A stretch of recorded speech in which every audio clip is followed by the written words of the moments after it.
Pak, untuk hari ini Pak, gimana Pak? belum selesai. Ya nggak apa-apa, sedikit aja. Sedikit aja, Pak. Sedikit aja, Pak. Ada berapa saksi Pak tadi Pak yang Ada berapa saksi, Pak? kapasitasnya apa Pak tadi Pak? Saksi ada cat. Berapa orang Pak? Keterangan yang digali apa Pak? Berapa saksi hari ini rencananya? Rencananya berapa Pak saksinya? Nanti tanya sama Sampai jam berapa belum Pak? selesai, masih skripsi. Sampai jam berapa? Sampai jam 2. Oke, terima kasih Pak. Saksi Pak yang diperiksa hari ini berapa orang? Hari ini rencana 10 saksi. Tadi sudah 5. Kapasitasnya Pak? Kapasitasnya 1 saksi yang ada di BAP yang tidak mau dihadirkan oleh JPU, kami coba perjuangan untuk hadir. Kemudian yang 4 saksi fakta yang tidak pernah diperiksa di penyidik. Jadi saksi fakta adalah saksi yang melihat, mendengar dan mengalami peristiwa yang diceritakan itu. Jadi dari keterangan saksi yang pertama yang ada di BAP mengatakan ini yang paling penting. Soal WA ancaman. WA ancaman itu disebutkan bahwa saksi korban menjelaskan bahwa dia bertemu dengan saksi ini. Lalu dia menunjukkan WA itu. WA itu kemudian atas saran orang ini menyuruh untuk mengikuti saja perintah. Tadi ditanyakan peristiwa itu tidak pernah ada. Jadi namanya murni 100% dicatut. Jadi peristiwa WA itu tidak ada. Dan sampai sekarang sidang pun WA itu tidak pernah muncul menjadi alat bukti. Walaupun ada HP, ada apa disita, tetapi bukti WA ancaman itu tidak ada sampai sekarang. Ini maksudnya WA ancaman. WA ancaman yang katanya kalau tidak datang kamu akan menyesal seumur hidup gitu. Jadi dari Mas Beki katanya kirim WA kepada korban, kalau kamu tidak datang malam ini kamu akan menyesal seumur hidup. Nah WA ini katanya diberikan pada saksi. Ini ada aku dapat WA ini gimana? Lalu saksi ini konon menurut cerita korban bahwa menyuruh untuk datang saja. Lalu kemudian datanglah temannya menjemput naik sepeda motor. Lalu ketemu dengan saksi yang lain yang juga sudah membantah. Jadi dari peristiwa yang kedua, itu dari peristiwa WA itu, dari 3 nama yang disebutkan di dalam dakwaan, 2 sudah membantah bahwa fakta itu tidak pernah ada. Saksi fakta loh ya, tidak pernah ada. Kemudian saksi fakta yang lain tadi, 4 yang sudah diperiksa, adalah saksi yang melihat langsung dan jarak hanya 2-3 meter dari proses interview. Baik interview saksi yang pertama, kedua, ketiga. Waktu interview itu termasuk korban. Korban adalah di interview yang ketiga. Keempat-empatnya ini adalah saksi. Termasuk yang sempat mengambil foto korban ketika membantu terapi. Dan kemudian ada satu saksi sedang mengajari yang bersangkutan. Itu pas ada di video dan ada di foto. Jadi fotonya ada, videonya ada, orangnya senyum-senyum, orangnya gembira, tapi dikonstruksikan peristiwa di hari itu adalah ada pemerkosaan.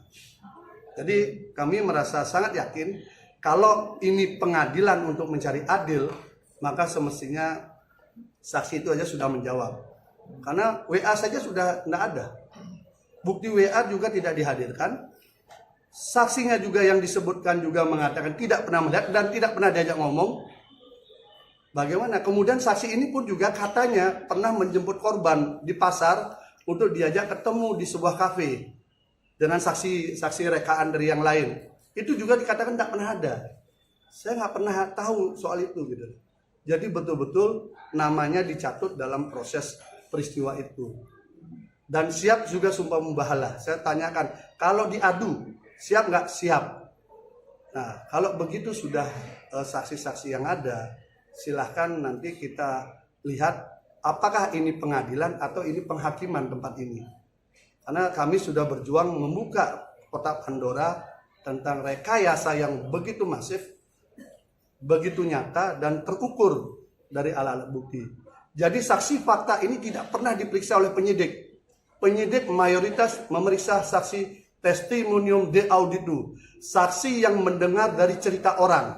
Saksi gosip itu ya? Yang istilah saya dalam bahasa milenial, ini saksi gosip yang dihadirkan di persidangan.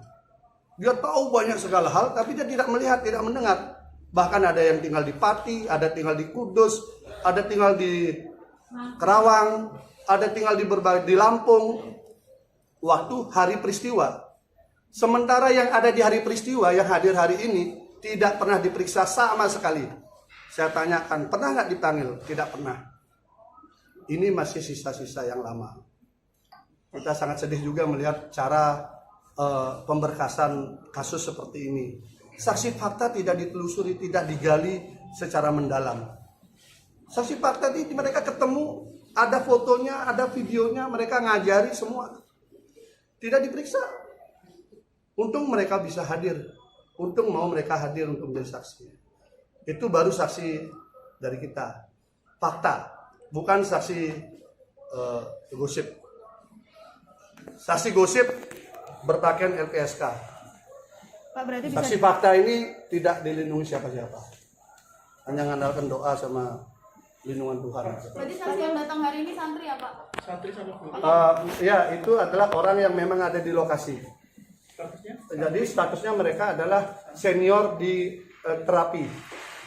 Sama kayak yang kemarin. Ada juga yang sudah bekerja di tempat lain ya. Ada juga yang bekerja di tempat lain. Dia programmer. Dia programmer tempat lain dan sudah tamat juga. Itu namanya yang dicatut. Itu yang namanya dicatut, katanya melihat WA dan menganjurkan untuk datang jam 2.30 dini hari. Ya kalau dalam cerita fiksi memang menyeramkan kisahnya. Tapi yang namanya fiksi kembali lagi ya fiksi, bukan fakta. Mas Beki kenal sama saksi yang datang hari ini nggak, Pak? Ya kenal, semua kenal. Apakah senior yang dihadirkan adalah orang yang memberi pelatihan saat hari yang disebut itu, Pak? Iya, yang hari peristiwa kedua. Karena tanggalnya ada, fotonya itu kan ada di rekam jejak digitalnya kan ada. Jejak digitalnya itu terlihat pada tanggal 18 Mei, persis tanggal yang diakui oleh korban dia diperkosa yang kedua. Persis.